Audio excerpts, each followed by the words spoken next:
sua Bíblia e abra no Evangelho de Mateus, capítulo 17, a partir do verso 24.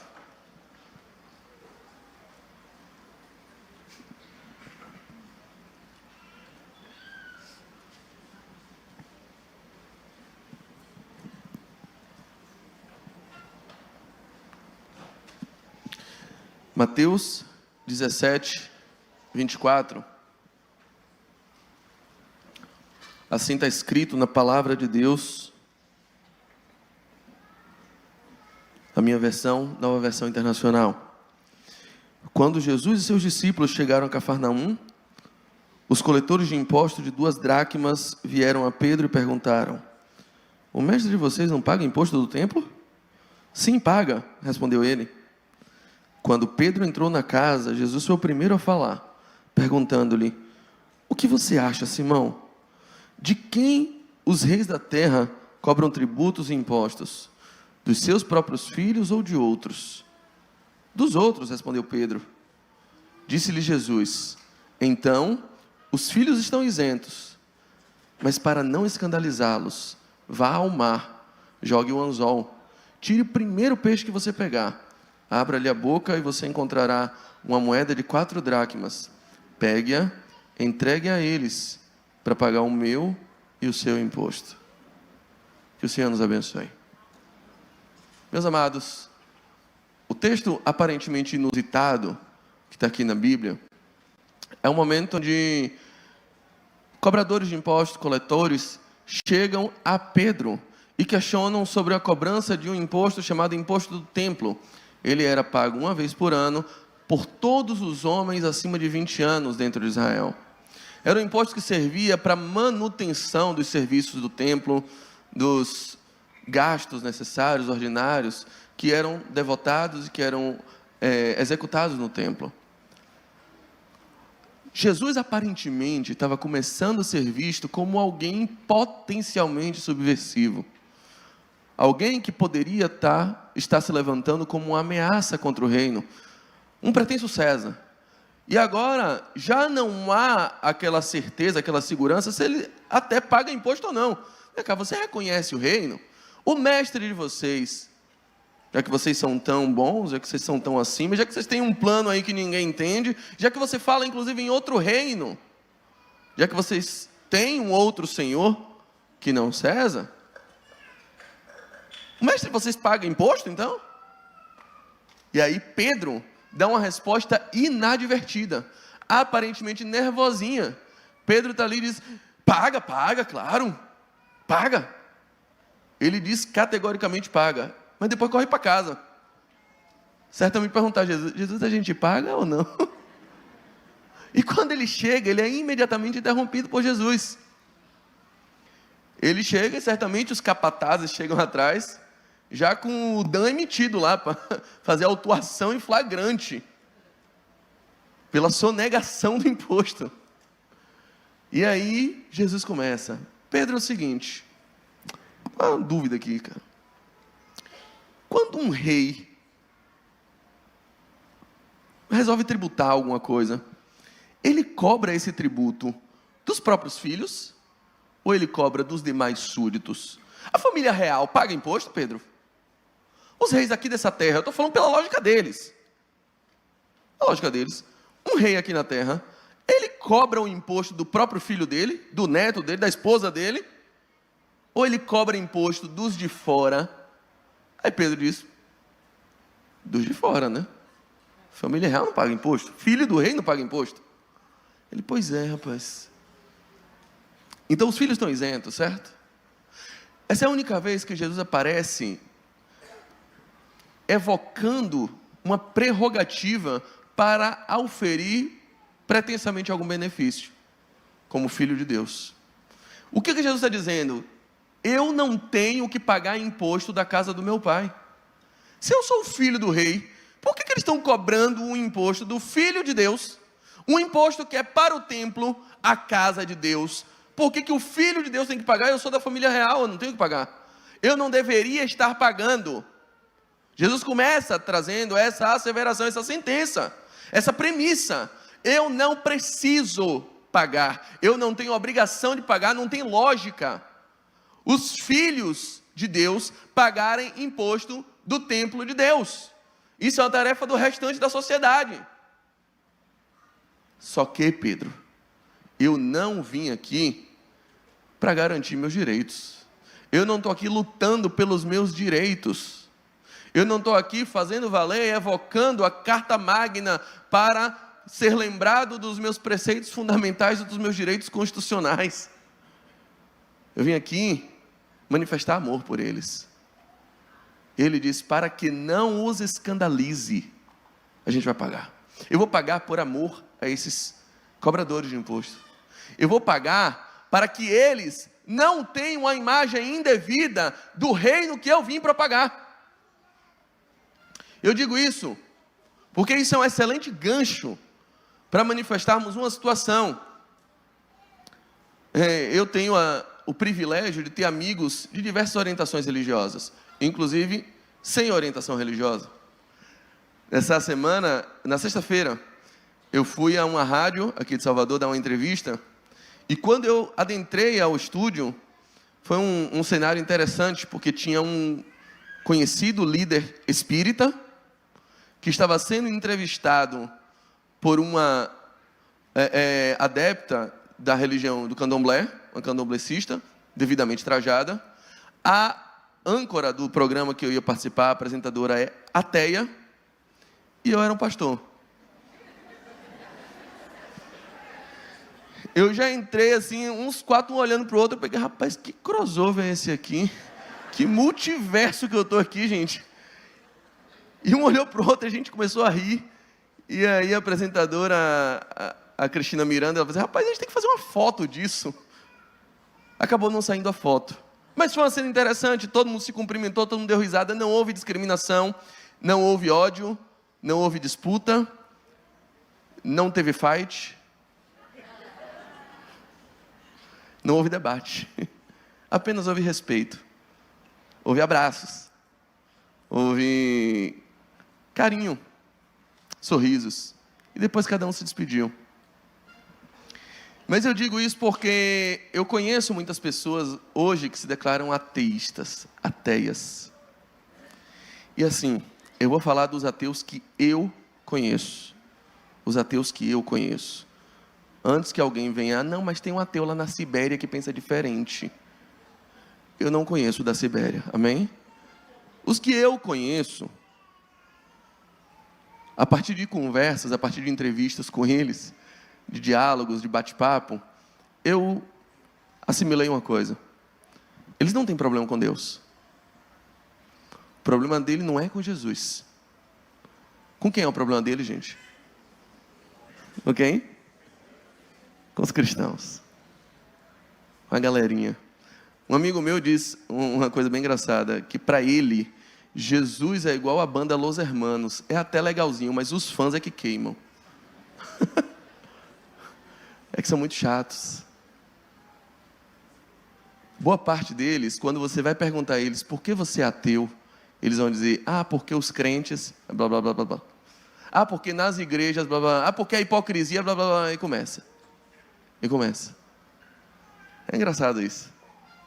Isso me traz à mente uma ilustração. Quando eu casei, Salvador vivia um momento diferente no mercado imobiliário.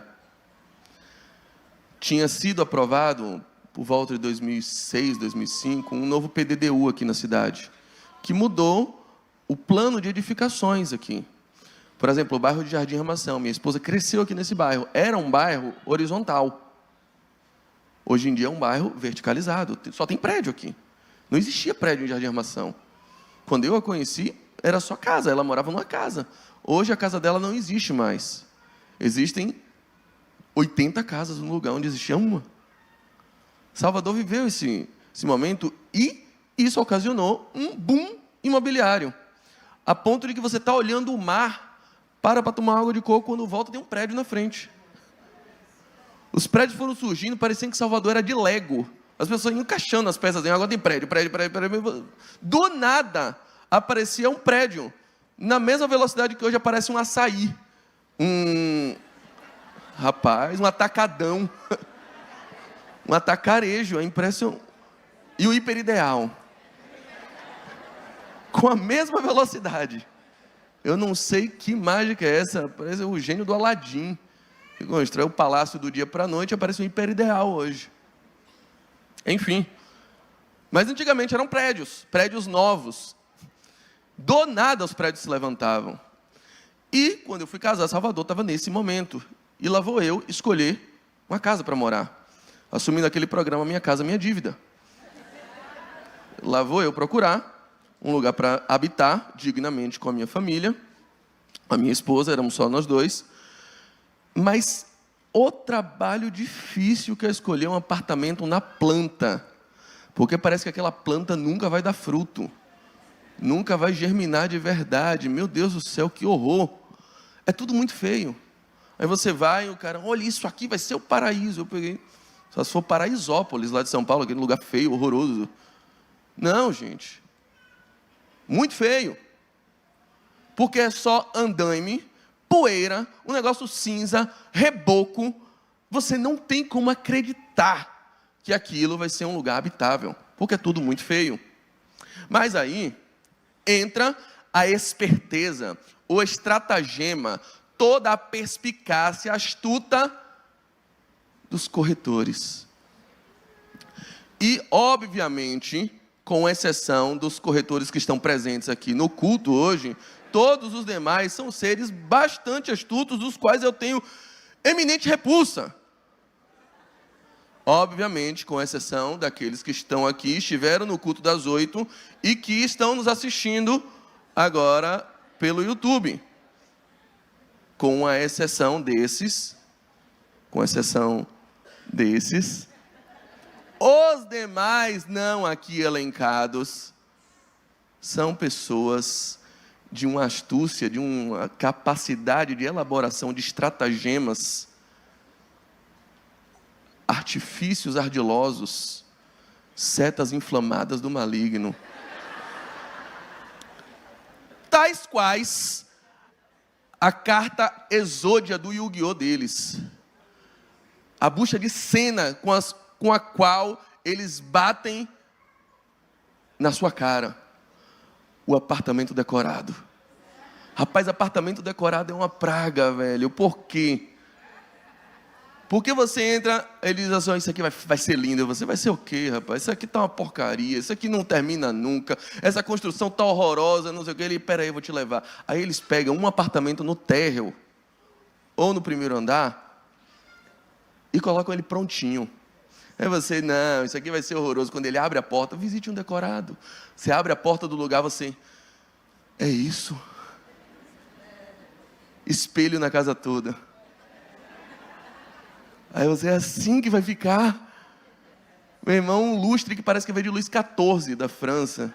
Ele tirou do Louvre e botou lá. Uma televisão de 179 polegadas num apartamento de 32 metros quadrados. Eu não sei como cabe, mas eles fazem caber. Uma mesa para 32 pessoas sentadas. Eu não sei como conseguem, mas eles articulam de um modo absolutamente ardiloso. Sem nenhum tipo de compaixão com você. E você pega, tira a carteira, toma meu dinheiro todo, eu quero morar aqui. E você não pensa que você não tem dinheiro nem para o espelho. Mas você, eu quero. É assim que vai ficar. Ah, vai. Você vai morar naquele lugar ali. Igualzinho, com aquele tapete persa que ela colocou lá. Quieta, tu não está pagando a prestação direito. Vai comprar um lustre daquele. Mas você realiza. E de fato, realiza. Como ficará esse apartamento? Como ficará esse empreendimento quando a obra for concluída? Eu quero dizer para você que pregar no mundo de hoje está cada vez mais difícil. Que fazer as pessoas acreditarem em Deus, em céu, em um mundo corrompido, é difícil. Em que as nossas pregações, as nossas palavras, elas se tornam absolutamente obsoletas, vazias, esvaziadas de sentido, ermas, retórica vazia. Quando o homem quer conferir se aquilo que pregamos é verdade, e olha para o retrato da igreja, olha para o retrato do mundo, olha para as relações sociais, olha para as diferenças, olha para o quadro político e diz: não é verdade, Deus é um mito, o céu é uma fábula. E sabe como é que elas vão começar a acreditar de fato naquilo que pregamos? Quando a minha vida, quando a sua vida, quando a sua casa, o seu casamento, a criação dos seus filhos começarem a aparecer um apartamento decorado do céu. Quando as pessoas olharem para a gente e verem: é assim que as pessoas vão se tratar no céu? Então eu acredito. É esse que é o caráter de Cristo? Então eu acredito. A ponto de o seu professor ateu chegar na faculdade e disser que Deus é um mito, que Cristo é uma fábula, os seus colegas começarem a dizer: eu duvido de você, porque eu estou vendo ele aqui do meu lado. Duvidarem do ateu, porque conhecem a Cristo, através de você. É assim que vai ser o céu?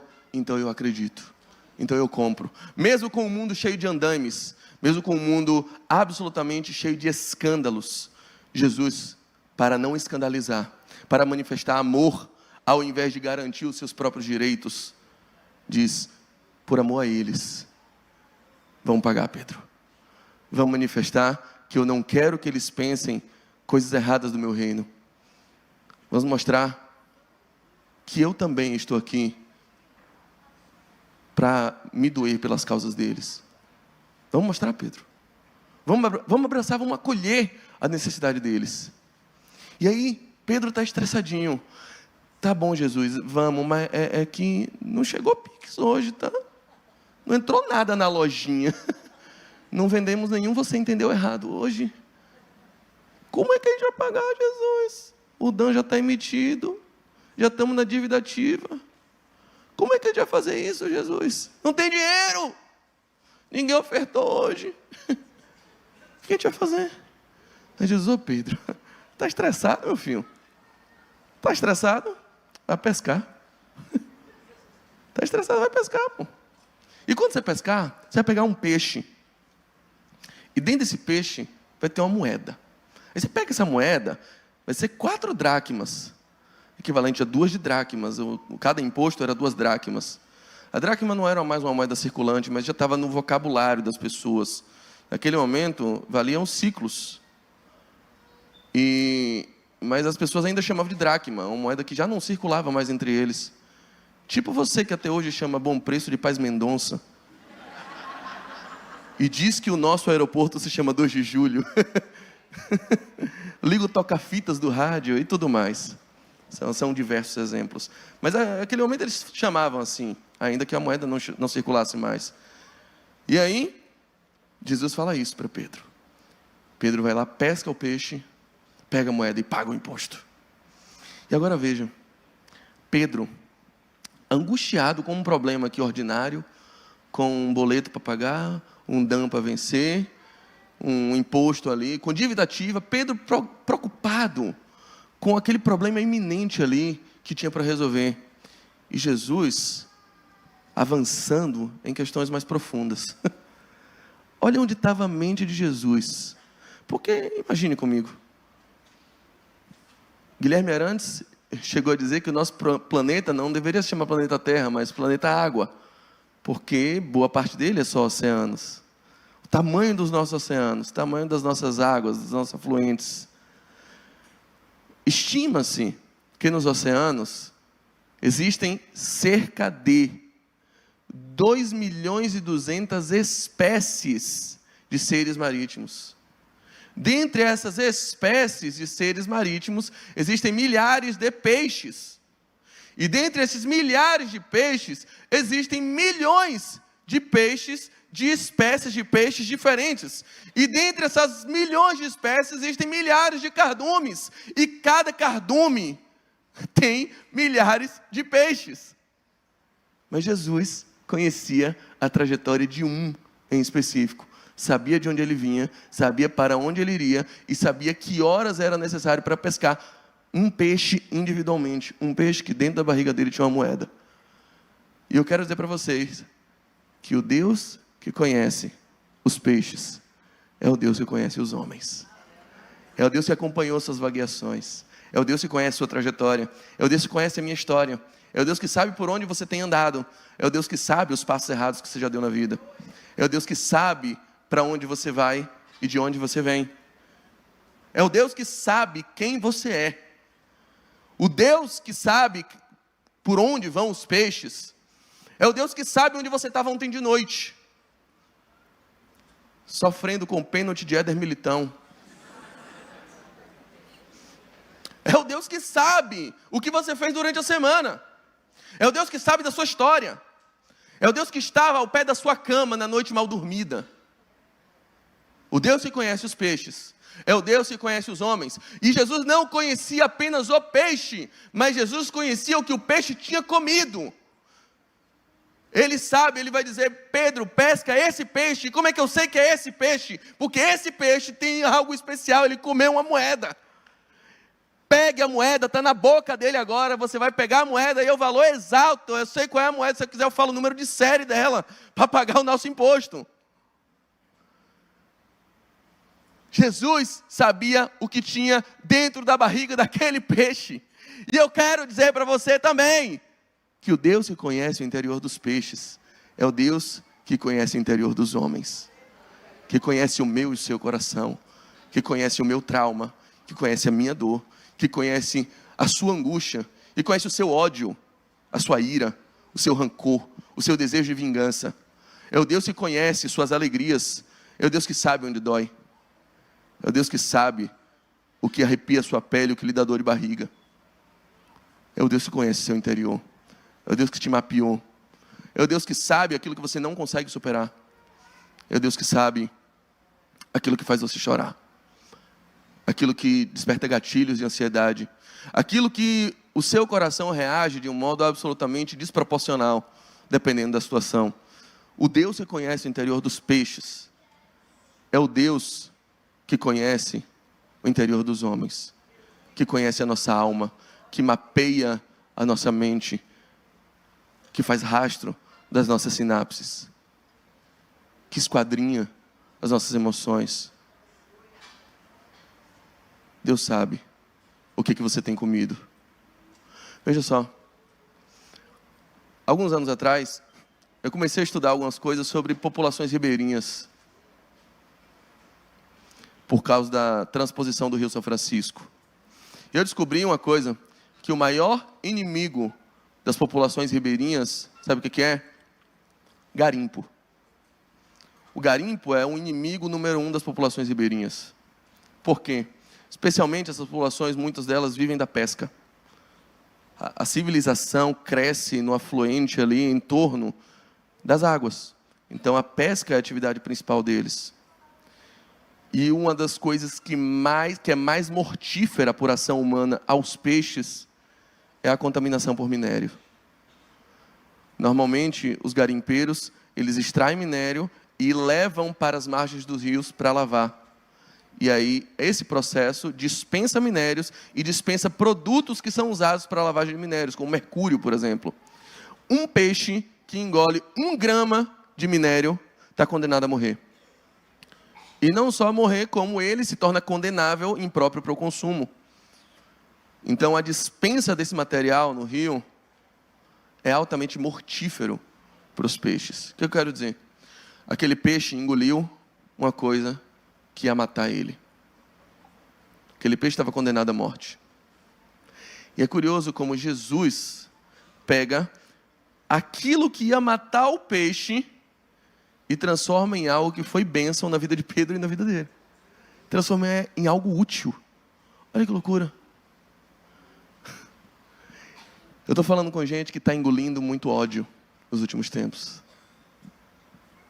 Gente que tem se alimentado de coisas absolutamente tóxicas. E talvez você não tenha percebido, mas eu estou aqui para lhe dizer, isso está lhe matando. O seu desejo de se vingar do seu pai está lhe matando. O seu desejo de ver aquela pessoa morta está lhe matando. Tanto rancor, tanta ira, tanta tristeza. Como o salmista, no Salmo 42, verso 3, que diz: as minhas lágrimas acabam me servindo de alimento, porque as pessoas me perguntam onde é que está Deus. Eu não sei responder. Sinceramente, eu não sei responder.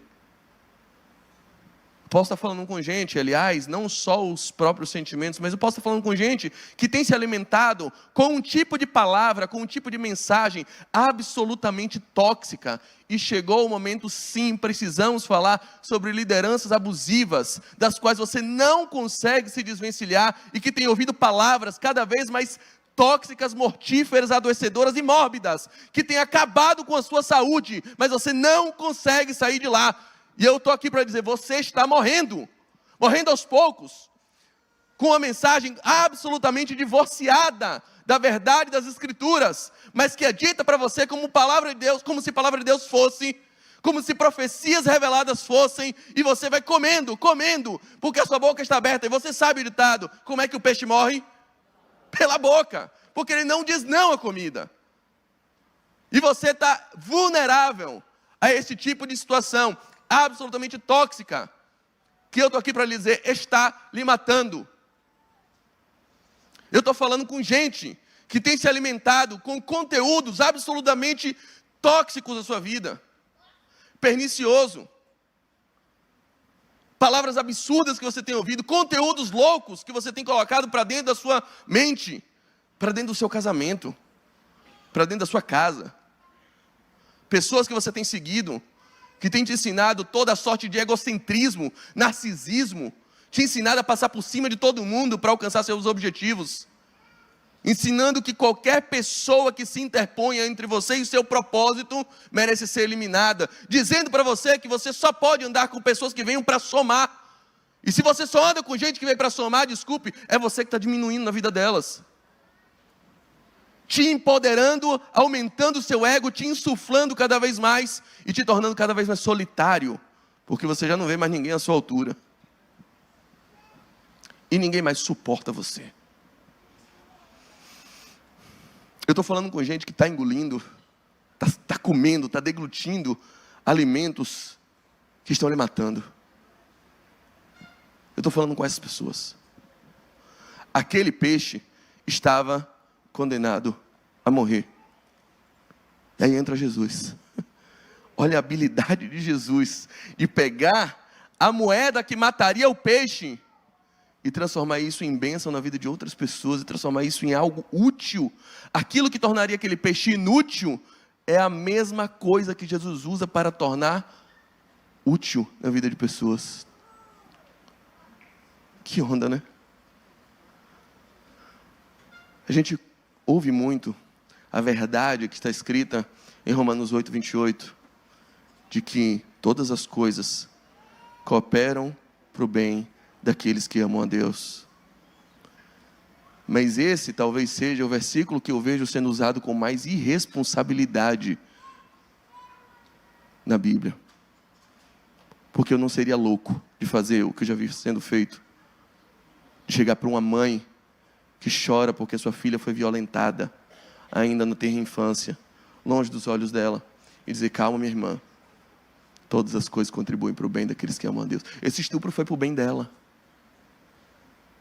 Não foi. Não foi. Um pai que perdeu um filho no acidente, um filho que perde os pais, calma, isso é para o seu bem. Todas as coisas contribuem para o bem daqueles que amam a Deus. Que história é essa, rapaz? Que Deus sádico é esse que você crê? Que manifestação mortífera é essa? Que Deus precisa matar a pessoa que você mais ama de uma forma cruel, sem aviso prévio, para o seu bem? Eu não estou negando que algumas circunstâncias ruins, ou ruins aos nossos olhos, acontecem como uma pedagogia de Deus. Eu não estou negando essa possibilidade, mas eu não quero crer que todas as tragédias causadas por ações humanas, de pessoas absolutamente mortíferas, de pessoas mal intencionadas, como reflexo natural da queda ocasionada pelo nosso pecado, pelo meu, seu e de Adão pecado. Eu não quero acreditar e não creio à luz da Bíblia que isso são coisas que Deus fez para o seu bem. E eu não creio que é isso que o verso está dizendo. Eu creio que sim, aquele estupro foi para o seu mal. Aquele abuso na sua infância foi algo que detonou suas emoções.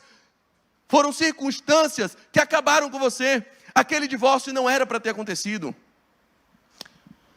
Aquele sócio que lhe traiu não foi alguém levantado por Deus para o seu bem. Só que a Bíblia diz que Deus age em todas as coisas para que elas cooperem para o seu bem. A tragédia não era para ter acontecido, mas Deus tem o poder de agir naquela circunstância, ressignificar aquela emoção, te empoderar, te levantar e te fazer maior do que a sua dor, maior do que o seu problema, a ponto de, mesmo aquele evento, passar a cooperar para o seu bem e transformar aquilo que te mataria em algo que será bênção e poderá ser um testemunho na sua vida, influenciar outras pessoas. É isso que Deus faz. Deus tem essa capacidade de pegar o deserto e transformar no jardim. De pegar a sua pior dor, seu pior trauma, o pior evento da sua vida, aquilo que poderia te matar. De pegar tudo isso e transformar o seu sofrimento em testemunho. De pegar suas lágrimas e transformarem num rio que vai regar o nascimento de outras vidas. Deus tem esse poder. Nem sempre Deus te livra da fornalha, mas Ele sempre estará na fornalha com você. Estará disposto a atuar, inclusive, no pós-fornalha, para ressignificar aquela dor e transformar essa experiência em uma história para contar, que vai auxiliar pessoas que hoje estão na fornalha. Qual é a pior dor que você já sofreu? Aliás, qual é o pior erro que você já cometeu? Do que você se envergonha? Eu sei que você já ouviu muita pregação, te influenciando, te incitando, e corretamente te dizendo, entregue o seu melhor a Deus. E hoje eu estou aqui para dizer o oposto. Eu quero que você entregue hoje o seu pior a Deus. Aquilo que você mais se envergonha. Aquilo que você esconde de todo mundo. Aquilo que você tenta esquecer e não consegue. Aquilo que te atormenta. Aquilo que é um pesadelo na tua vida. Aquele evento que te marcou negativamente e que faz hoje você não acreditar mais em pastor nenhum. Que faz hoje você já não querer mais nenhum tipo de relacionamento.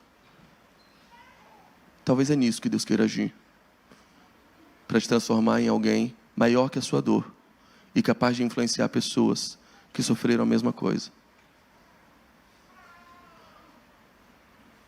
Uma das grandes terapias que existem para pessoas em luto é conversar com outras pessoas que superaram o luto. Nos métodos mais terapêuticos de superação de dor, de superação de depressão, é você fazer parte de um grupo onde pessoas dividem as suas experiências. É uma expressão que se usa muito nos Estados Unidos. Thanks for sharing. Obrigado por compartilhar. Há um poder muito forte no eu também. Não, Deus não te feriu de propósito para... Não. Mas a moeda que você engoliu já está aí.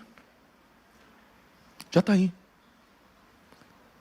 Eu quero dizer que o problema que você carrega hoje não é o fato de você ter errado no passado.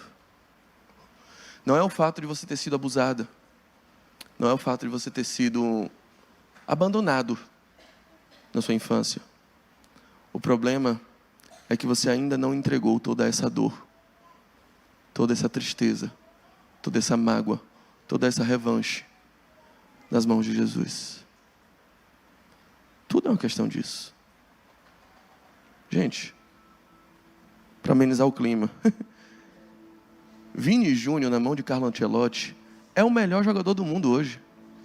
Na mão de Dorival, é um perna de pau. Éder Militão na mão de Ancelotti é um dos melhores zagueiros do mundo. Na mão de Dorival não acerta um pênalti. Um violão na minha mão é uma tragédia. Na mão de Josias, gente, que coisa mais gostosa de ouvir. Coisa linda. Um prego na minha mão seria no máximo um tétano. Na mão de Jesus Cristo, comprou a minha e a sua vida. Tudo é uma questão de em que mãos está. Você já foi muitas vezes convidado a entregar seus talentos, a entregar sua juventude, a entregar o melhor para Deus. Mas talvez você nunca tenha sido convidado a entregar o pior para Deus. E é isso que eu queria que você fizesse hoje. Em seu coração. Entregasse a Ele seu pior trauma, sua pior dor, sua maior vergonha. Aquilo que está te matando até hoje. Para que Ele, no meio do castelo que desabou, no meio dos escombros, no meio do deserto, estenda a mão, levante e diga: eu estou aqui para te colocar de pé e te fazer maior do que a sua dor. Eu estou aqui para te dar uma boa história para contar. E para que essa história possa pagar a dívida de outras pessoas, possa tirar outras pessoas da dívida ativa emocional. Eu estou aqui não para te dizer que eu te dei uma depressão para o seu bem. Não. Eu estou aqui para te dizer que a depressão se levantou para o seu mal. Mas eu posso transformar ela em algo que vai fazer bem a outras pessoas, a partir de um testemunho de superação. Paulo escreve em Romanos 8 também, que por amor a Cristo nós somos enviados à morte todos os dias, e fomos reputados como ovelhas ao matadouro. Mas em todas essas coisas, somos mais do que vencedores por aquele que nos amou. Nós vamos celebrar a ceia agora. Já podem vir os elementos. E a ceia é esse momento. É o momento que você decide se você entrega ou não. Porque o alimento ele tem duas percepções, sabe? Duas formas de você encarar o alimento. Uma delas é aquilo que você come para ficar forte, para ficar mais robusto, para ganhar massa magra ou gorda. E aí você ganha e fica mais enorme ainda. Você come para ficar grandão. E aí você... Tem gente que usa a Bíblia para isso. Absorve para ficar mais certo das suas próprias convicções, mais estacionado no seu próprio ego, consequentemente mais estacionado na sua própria dor, naquilo que continua lhe matando. Querido, o seu egoísmo está lhe matando.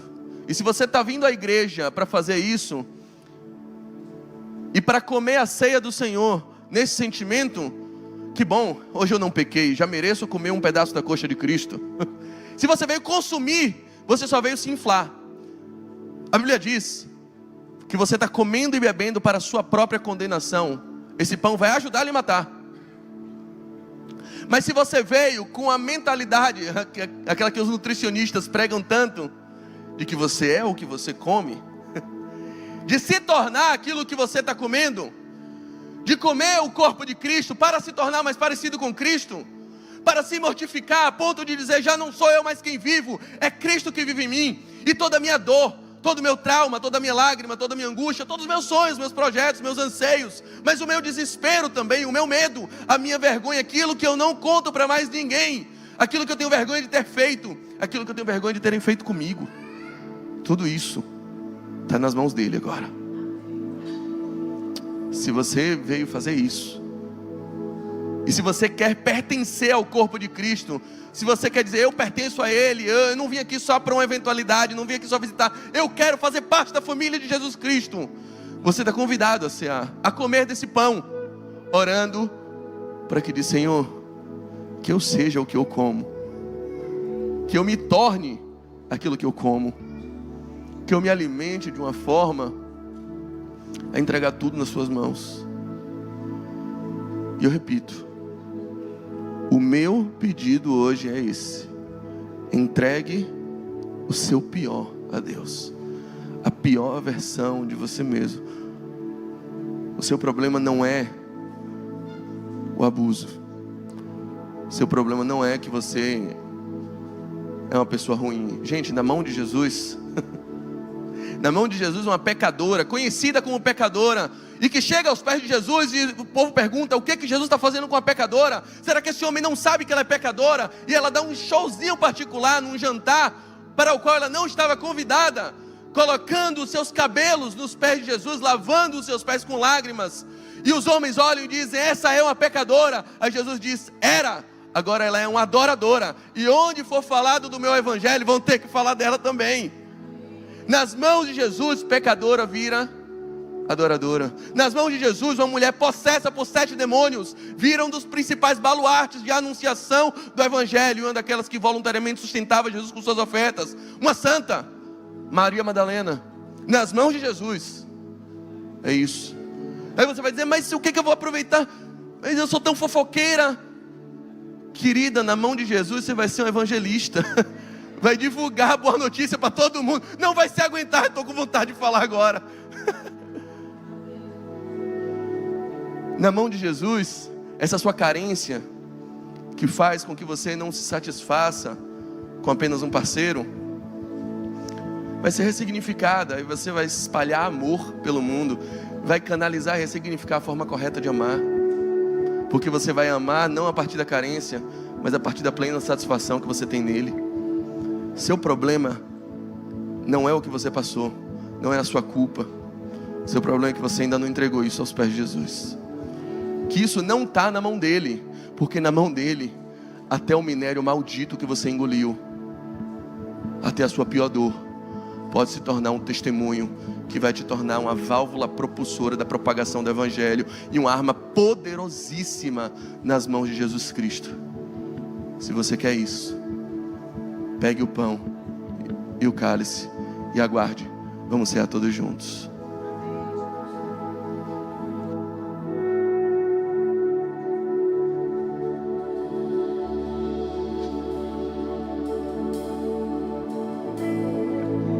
Te dou meu coração e tudo que há em mim. Entrego meu viver por amor a ti, meu rei. Meus sonhos rendo a ti, meus direitos dou. O orgulho vou trocar pela vida do Senhor.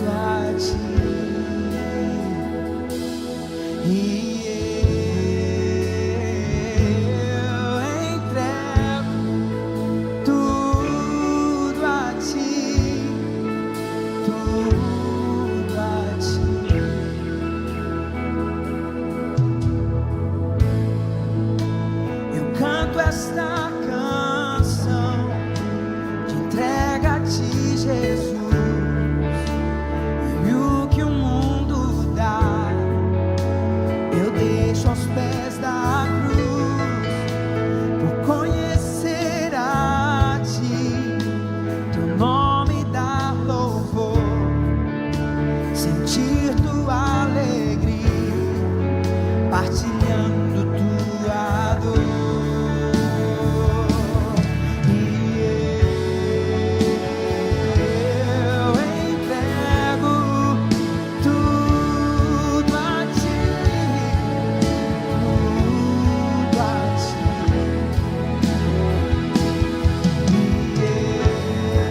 Se coloca de pé. Entrega.